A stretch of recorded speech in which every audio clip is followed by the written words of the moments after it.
स्वामी रामकृष्ण परमहंस के सामने केशव चंद्र सेन गए और केशव चंद्र सेन उस जमाने के बड़े प्रख्यात लोगों में से एक थे। तो मिलने वालों में एक जो छोटा सा बालक था, 17 वर्ष का, 18 वर्ष का, उसका नाम था नरेंद्र, जो बाद में स्वामी विवेकानंद बने। और स्वामी विवेकानंद उस दिन बड़े कष्ट के साथ गए। उनके पिताजी का देहावसान हो गया था, माँ बीमार चलती थी, उनकी जो बहन थी उसने आत्महत्या कर ली थी, भाई घर छोड़ के भाग गया था। और भाव एक था कि हो सकता है हमारे गुरु इतने बड़े व्यक्ति आ रहे हैं, उनसे सिफारिश लगा देंगे तो जॉब लग जाएगी। हो गया उल्टा। उनके गुरु स्वामी रामकृष्ण परमहंस ने जमीन पर जाकर के उनके साथ बैठ गए। उनको तो कुर्सी पे बिठा दिया और जमीन पे जाके विवेकानंद के साथ बैठ गए। तो लोगों को लगा कि शायद पहचान नहीं पाए। उन्होंने कहा कि साहब अध्यक्ष कुर्सी पर बैठे हैं।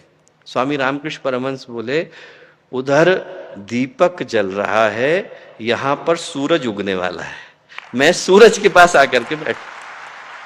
किसी को भरोसा नहीं हुआ। विवेकानंद को कक्ष में बैठे लोग नहीं जानते थे। उनने केशव चंद्र सेन से कहा कि केशव, जो तू कर रहा है वो करने के लिए भगवान का आदेश हुआ है? बोले नहीं हुआ। बोले फिर कैसे चलेगा? चलता वही है जिसके सर पर भगवान का हाथ होता है, ये वाला चलेगा बेटा। और आप इतिहास को उठा करके देखिए, केशव चंद्र सेन का नाम आधा इंग्लैंड जानता था, आज बताने के लिए मेहनत करनी पड़ती है। विवेकानंद का नाम कक्ष में बैठे लोग नहीं जानते थे, और आज वही यूनिवर्सिटी ऑफ ऑक्सफोर्ड उनके नाम से किताब को छापती है, गुरु टू द वर्ल्ड। इतना ज्यादा अंतर पड़ता है जब भगवान का हाथ आकर के लगता है।